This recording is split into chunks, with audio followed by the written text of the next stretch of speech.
Isang ating bansa. Huwag mong sabihin nakikipaglaban ka, pero pinaglalaban ka, pinag-iiwalay yung pamilya. Hindi ka karapat-dapat na leader. Ang tunay na leader ay ang agad ay pagkakaisa. Ang tunay na leader ay ang ito ay kakayapaan. Hindi kinakailangan ikaw ang bida, pero nakita mo, hindi na nasapayag ang pagpahirap na muling gamitin pa sa hindi tama. Na muling gamitin pa ng mga politiko sa sariling interes. Alam niyo kung tutusin, ha? Dahil dyan, tatanong ako sa inyo, sambayan ng Pilipino. Sinong Pilipino, sinong nasa gobyerno ang walang buka? Tandaan po natin, kung gusto nyo ikulong, malito, malaki, korupsyon pa rin yan. Walang politiko, hindi na bayan ng ulit sa kaban. Yung po ang katotohanan. William Talk ng pusa kayo. No? Kaya nananawagan kami sa ating mga kasama, anuman ang organisasyon mo, anuman ang kulay mo, tunay na pagkakaisa. Manawagan po tayo at panalangin tayo sa buong may kapan. Tandaan po natin, ano po ba yung core values natin? Ano po ba yung core values ng mga Pilipino? Una, mga Diyos. Ginagawa ba ng mga politiko natin yung pagiging mga Diyos? Kasi walang gulo, walang korupsyon. Pag mga Diyos ka. Pangalawa, makatao ba yung ginagawa mo na pagsiraan kayo dahil sa sarili mong pang-interest dahil malapit tayo eleksyon? Mga bayan, naniniwala ka ba?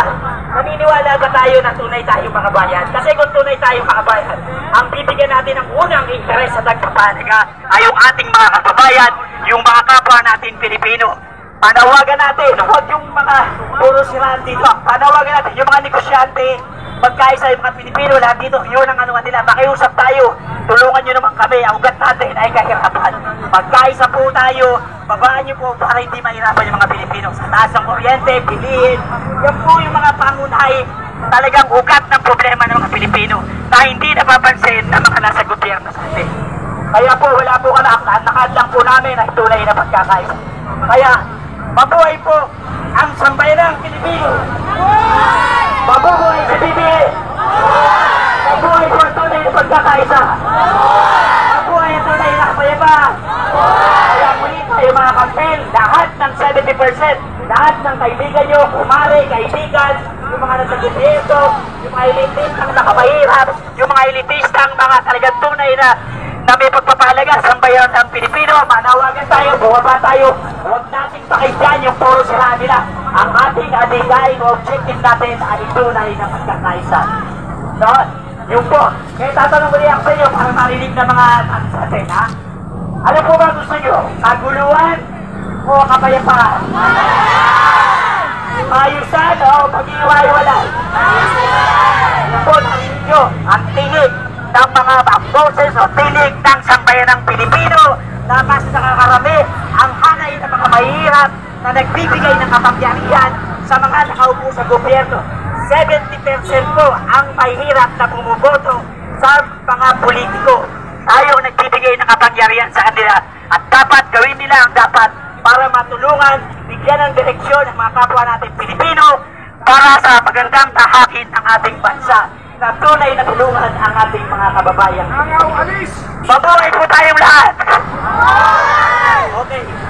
Okay, isa pa, hala, panlito natin yung lakas ng mga ano, ha? Okay, lakas ng maralita, pwersa ng pagdaya. Lakas ng maralita, pwersa ng pagdaya. Lakas ng maralita, lakas ng maralita, pwersa ng pagdaya. Ng maralitan. Tayo, ilan po natin, ipakita natin na kahit tayo may hirap, ipakita po natin na ang mahirap ay disiplinado at organisado. At tayo nag-iisip na tunay na pagkakaisa ang ating mabuhay po, BBM! Mabuhay ang sambayanang Pilipino! Mabuhay ang kampi! Maraming salamat po!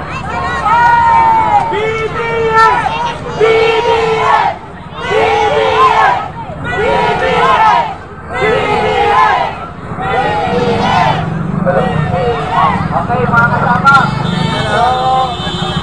Ang pagtatapos po, iniinig lang natin ang isang minutong pagtatapos kung maaari po ay pumunta tayo lahat upang tayo ay gabayan ng pagtatapos. Panginoon Ama, Panginoon Jesus Nazareno, nandito po kami sa inyong harapan upang magpasalamat sa pagtitipon na isinagawa ginagawa namin ngayong araw.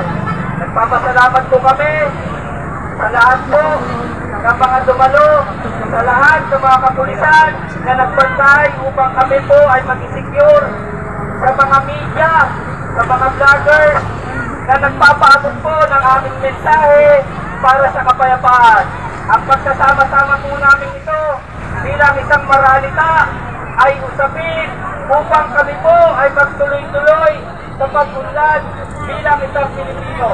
Dinadalangin po namin Ama ang kalakasan ng bawat isa at ang pagtubayan ang aming bansang Pilipinas. Dinadalangin po namin sa iyong matamis na anak na si Jesus. Amen. Salamat po. Pakiusap ko lang sa mga kalalakihan natin. Pag-ipon-ipunin natin yung mga vlog natin at dalhin po natin doon natin sa sasakyan.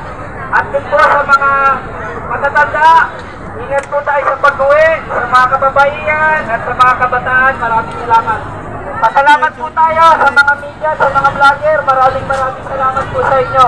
Maraming salamat at mabuhay po tayo lahat.